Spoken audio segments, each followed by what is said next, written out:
Hello guys, আজকে তোমাদের সাথে শেয়ার করবো আমি কি করে কষা মাছের এই শালার শিং মাছরে আমি পরিষ্কার করলাম। এই শিং মাছ মাছতে হাত পাত হয়ে যায় মাঝে মাঝে। তো আজকে আমি পেঁপে ছোলা দিয়ে পরিষ্কার করছি।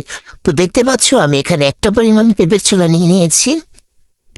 তো এইটা দিয়ে আমি ভালো করে এটাকে খসলাইয়া দিতেই থাকবো। বেবিতে বেশি করে লবণ নিয়ে নিব, বুঝছো? পেঁপের ছোলা এতটা কার্যকরী গাইস, আগে জানতাম না। এই শিং মাছ রে গাইস, মাছ দিয়ে কষতে কেন হাত ব্যথা হয়েছে কেমন। আর ডাক্তার শহরে তো গোসা মজার জায়গাই নেই। তো তোমরা চাইলে এরকম করে তোমাকে বাসায় যদি পেঁপে থাকে তো ছোলা দিয়ে আজকে পরিষ্কার করে রাখতে পারবো।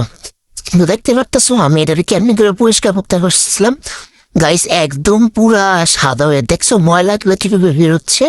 তো আমি এই শিং মাছ দিয়ে এটারে ভালো করে বস্তায় দুইতেই থাকুন। এমনি করে গাইস তোমার কষ্ট হইব না, কোনো ঝামেলা হইব না। তোমরা জাস্ট একটা মাত্র পেঁপের ছোলা দিয়েই তোমরা এভাবে করে শিং মাছ পরিষ্কার করতে পারবে। তো আমি আবারও দিতেছিলাম, দেখতে পারতেছো। তোমরা এটা অবশ্যই চেষ্টা করবো। মানে যদি তোমরা শিং মাছ আনো বাসায়, যদি দেখা হচ্ছে না কষা মাছের চাটা নাই বা ঝামেলা করতেছে, শুধু পেঁপের ছোলা ছিলা নেব, ব্যাস। তাইলে একদম ইজি হয়ে যাবে তোমাকে কাজ করা। তো আমি দুইটা ছিলাম, আবারও দেখতেছো গাইস, এই শালা শিং মাছ আবার জীবনটা তেনা করে লাইছে না। এই পোলা নিয়ে এত কাম কাজ করে কি শিং মাছ মানে ঘষা মাজা করার সময় থাকে কো? তাহলে এই যারা আমগম তোমার নতুন মা আসছো, যে কাম কাজ করতে অনেক বেশি অসুবিধা হয়, তোমরা এমনি করে চেষ্টা করো, বুঝছো?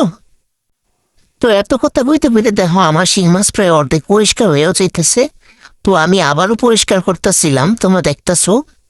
মানে হাত চলতে গাইস, মানে হাত থামানো যাইবে না। যত বেশি মানে তুমি করতে থাকবা, অত বেশি তোমার মাছ পরিষ্কার হতে থাকবো। তো আমি আবারও পানি দিয়ে দিতেছিলাম, দেখতেছো একদিকে আমাকে ধোয়া হয়ে যাইব। আর শিং মাছের মানে যত ময়লাগুলো আছে কালো, সব পরিষ্কার হয়ে একদম পুরো আফ্রিকান নিগ্রোর মতো শিং মাছটা তোমার ফরেন আর আমেরিকার মতো হয়ে যাইব, বুঝছো? মানে শ্বেতাঙ্গ থেকে কৃষ্ণাঙ্গ থেকে শ্বেতাঙ্গ হয়ে যাইব মাছ। দেখতেছো ওই যে আমি দিতেছিলাম আবারও গাইস, আমার মাছ প্রায় পরিষ্কার হয়ে গেছে। এই তো আমার মাছ একদমই সাদা হয়ে যেতেছিল, এখন কোনো ময়লাই নাই, আর হালকা পাতলা কি ছিল। আমি আবারও ধুমো এটারে, আর একবার থেকে দুইবার ধুলে হয়ে যাইব।